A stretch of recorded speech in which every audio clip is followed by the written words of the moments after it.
6/1/2022 की मुरली है। बाबा कहे, मीठे बच्चे, देह अभिमान में आने से ही विकर्म बनते हैं।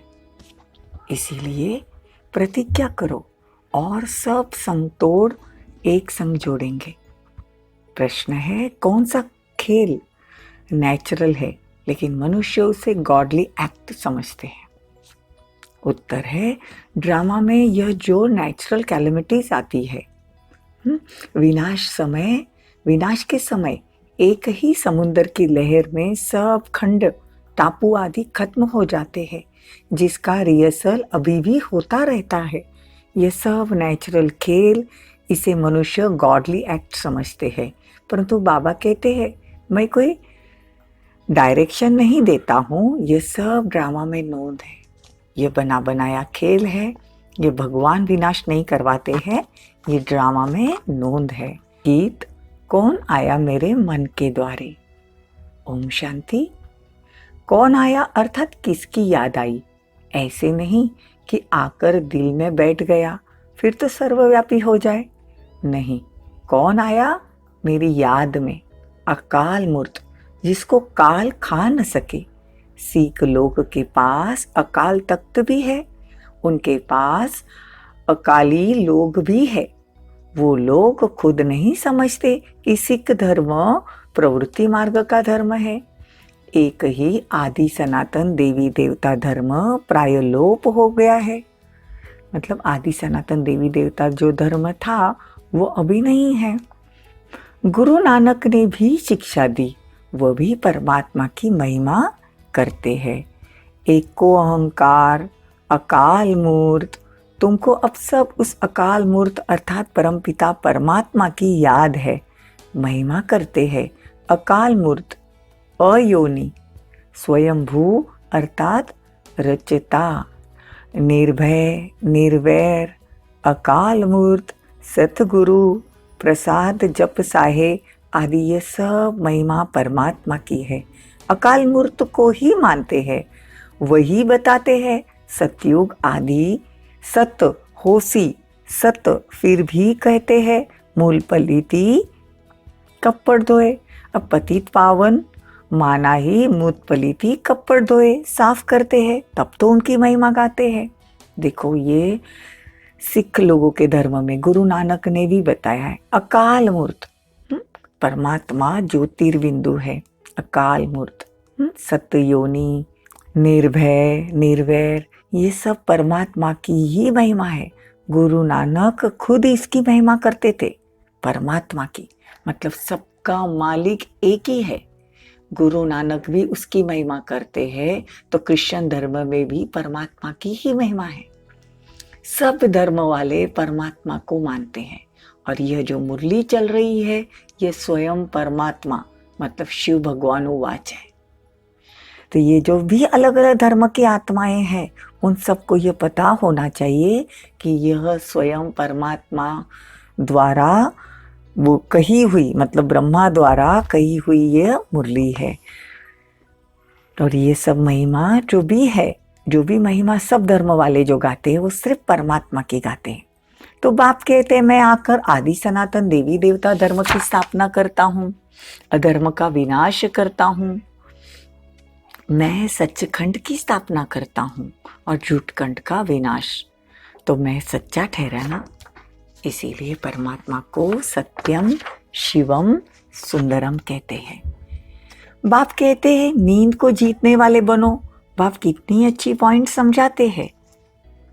परंतु कई बच्चे ऐसे हैं जो मुरली नहीं सुनते। कैसे भी करके मुरली पढ़नी चाहिए।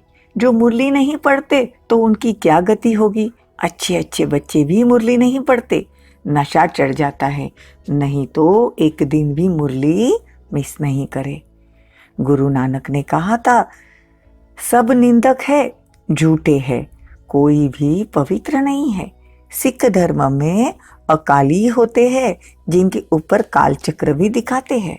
यह है स्वदर्शन चक्र। कंगन भी बांधते हैं, दोनों पवित्रता की निशानी, परंतु समझते नहीं। आज देखो, सिख धर्म में जो भी लिखा हुआ है, सिख धर्म भी परमात्मा की महिमा गाते, गुरु नानक ने भी परमात्मा की महिमा की। आज की मुरली में बाबा ये बात क्लियर कर रहे हैं। तो जो भी गुरु नानक को मानते हैं, तो गुरु नानक किसको मानते थे? परमात्मा को। आज वो बात क्लियर हो रही है। तो हम कोई भी धर्म के हो, लेकिन हम परमात्मा एक ही है, जिसकी श्रीमत पर हम चलते हैं। तो कदम कदम पर बाबा की श्रीमत पर चलना है। सर्व सखे संबंधी सब खत्म हो जाने हैं। एक परमात्मा की याद में ये शरीर छूटे, इस पर ध्यान देना है। परमात्मा को हेवन स्थापन करना है, इसीलिए उसको हेवनली गॉड फादर कहते हैं। क्राइस्ट हेवन नहीं स्थापन करता। तो बाबा कहते हैं बच्चों को शिव बाबा को याद करना है, इसीलिए बाबा कहते हैं खुश रहो, आबाद रहो, न बिसरो न याद रहो। न बिसरो न याद रहो मतलब अगर भूलेंगे तो याद करना पड़ेगा ना भगवान को। अगर हम निरंतर परमात्मा को याद करेंगे तो भूलने की तो कोई बात ही नहीं। इसीलिए बाबा कहते हैं न बिसरो न याद करो। परंतु सर्विसेबल बच्चों को बाबा याद जरूर करते हैं कि फलाना बहुत अच्छा मददगार है। भगवान आज मैं राजयोग सिखाता हूँ तो जरूर नॉलेज से गॉडेज ऑफ वेल्थ बनाते हैं। भगवान देवी देवता धर्म की स्थापना करते हैं तो देवताएं बनते हैं। तो देवताएं क्या होते हैं? भरपूर होते हैं। ऐसे धर्म की, ऐसे देवताओं की परमात्मा स्थापना करते हैं जहाँ कोई भी अप्राप्त वस्तु नहीं। हेल्थ, वेल्थ, हैप्पीनेस, सुख, शांति, समृद्धि सब कुछ है। इसीलिए उसको परम गुरु, सतगुरु कहते हैं। भगवान कहते हैं कि विनाश तो जरूर होना है, और ये जो विनाश हो रहा है वो भगवान नहीं कराते, ये ड्रामा में नोंद है। ये अनेक धर्मों का विनाश, अनेक खंड भी खलास हो जाएंगे जब नेचुरल कैलेमिटीज, प्राकृतिक आपदाएं आएगी। ये भगवान डायरेक्शन नहीं देते, ये ड्रामा में नोंद है। सब खत्म हो जाएगा, बाकी सिर्फ एक भारत रहेगा। उसके लिए सब तैयारियां, रिहर्सल हो रही है। रिहर्सल मतलब रंगीत तालीम, प्रैक्टिस हो रही है। ये प्रैक्टिस चल रही है। देखो ना, धीरे धीरे कहीं बाहर आ रही है, कहाँ बॉम्ब्स पड़ रहे हैं, कभी ये बीमारियां आ रही है। तो भगवान कहते हैं ये धीरे धीरे हो बढ़ रहा है, और ये अति की तरफ जाएगा, तब अंत होगा, और तब शुरुआत होगी सतयुग की। भगवान हमको ऐसी दुनिया में लेके जा रहे हैं जहाँ सुख चैन है। हम भी तो एकदम दुखी हो गए ना, तभी तो भगवान को बुलाया। तुम शिव शक्तियां ही कहाँ पर जाकर समझा सकती हो। तुम चाहते हो शांति स्थापन हो, परंतु तुम जानते हो शांति होती कहाँ है, सुख कहाँ होता है, दुख कहाँ होता है। हमको मालूम है शांति परम धाम में, सुख शांति सतयुग में। अब यहाँ दुख ही दुख है, न शांति है न सुख है। सतयुग में एक धर्म था, यह ड्रामा का चक्र है। इसमें 4 मुख्य धर्म है, एक टांग गुम है। देवता धर्म स्थापन करने वाला कौन है ये बताओ? परमपिता परमात्मा ब्रह्मा द्वारा स्थापना कराते हैं। वास्तव में तुम भी प्रजापिता ब्रह्मा की औलाद हो, शिव की भी औलाद हो। ब्रह्मा की औलाद होने के कारण आपस में भाई बहन हो, और शिव के बच्चे होने के कारण हर एक आत्मा भाई भाई है। ये राज बच्चों को पता होना चाहिए। प्रजापिता ब्रह्मा की औलाद है तो ब्रह्म कुमार कुमारियां भाई बहन, और शिव की औलाद है तो हर एक आत्मा भाई भाई। ये राज बाबा बताते हैं। तुम जानते हो हम उनके बने हैं। परमपिता परमात्मा पहले ब्राह्मण धर्म रचते हैं। ब्राह्मण धर्म है चोटी, और सब धर्म वाले बाद में आते हैं नंबरवार। आखिर में तुम्हारी प्रत्यक्षता होनी जरूर है। अच्छा, मीठे मीठे सिकिलदे बच्चों प्रति माता पिता बाप दादा का याद प्यार और गुड मॉर्निंग। रूहानी बाप की रूहानी बच्चों को नमस्ते। हम रूहानी बच्चों की रूहानी माता पिता बाप दादा को याद प्यार, गुड मॉर्निंग, नमस्ते, थैंक यू, बहुत बहुत शुक्रिया। ज्ञान की धारणा के लिए जितना हो सके देही अभिमानी रहना है। अंडरलाइन, बहुत ध्यान से सुनो ये पॉइंट। अगर बाबा जो मुरली सुनाते हैं वो दिल और दिमाग में छप जाए, और स्वतः ही उस अनुसार अगर अपना जीवन चाहिए, तो जितना हो सके बॉडी कॉन्शियस से सोल कॉन्शियस में जाओ, खुद को आत्मा समझने की प्रैक्टिस करो। अशरीरी बनने का अभ्यास रात को जागकर भी करना है। सेकेंड पॉइंट, कैसे भी करके मुरली रोज सुननी व पढ़नी है। एक दिन भी मुरली मिस नहीं करनी और संग तोड़ एक संग जोड़ने की प्रतिज्ञा करनी है। देखो बाबा धारणा के पॉइंट में कहते हैं, कभी भी आज मुरली सुनी नहीं सुनी, पढ़ी नहीं पढ़ी, ऐसा नहीं करना है। ये बहुत धारणा का पॉइंट है। आज से पक्का करो, दुनिया में कुछ भी हो जाए लेकिन मुरली रोज सुनेंगे या पढ़ेंगे। वरदान, बिंदु रूप में स्थित रहो, उड़ती कला में उड़ने वाले डबल लाइट भव। बिंदु रूप में जितना हम स्थित रहेंगे उतना हल्के रहेंगे, और हल्के रहेंगे तो क्या होगा, उड़ने लगेंगे। सदा स्मृति में रखो कि हम बाप के नयनों के सितारे हैं। नयनों में सितारा अर्थात बिंदु ही समा सकता है। आंखों में देखने की विशेषता भी बिंदु की है। तो बिंदु रूप में रहना ये उड़ती कला में उड़ने का साधन है।